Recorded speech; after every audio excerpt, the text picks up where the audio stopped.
Tagad būs atsauksme Annijai. Vispirms es gribu viņai aizsūtīt sveicienu Ziemassvētku puķītes. Paldies tev par šodienas sesiju, bija ļoti, ļoti vērtīga. Sāku strādāt ar tēmu, ar savu lieko svaru. Un aizgājām tādā sajūtā, kas aizveda uz 4 gadiem aptuveni.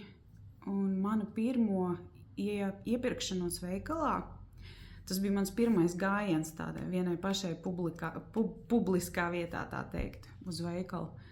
Un tas beidzās diezgan traģiski priekš manis. Tur ir tāda nokaunināšana un kauns un apsmiešana un smiešanās un viss kaut kāds vēl cits sajūts no pieaugušiem cilvēkiem.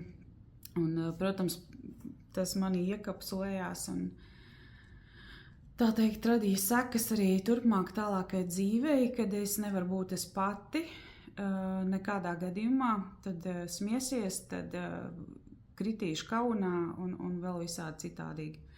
Un savainījām šo sajūtu pret drošības sajūtu un izgāju cauri visiem šiem te notikumiem, kas arī tālāk pa dzīves ievēroju, kur bija šādas pašas tēmas. Un, jā, tā teikt, samainījām šo sajūtu par drošības sajūtu.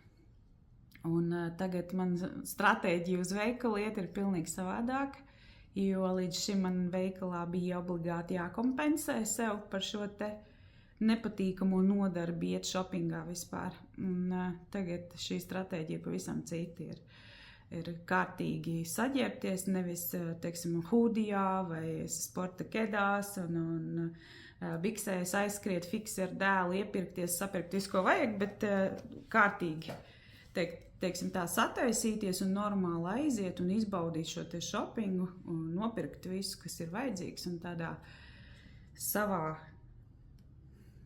iedot sev to atdot atpakaļ sev to sajušanu.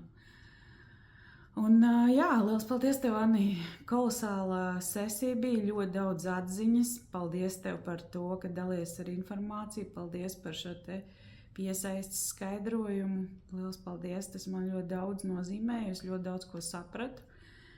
Un ir ļoti daudz vēl kur rakt, tā teikt.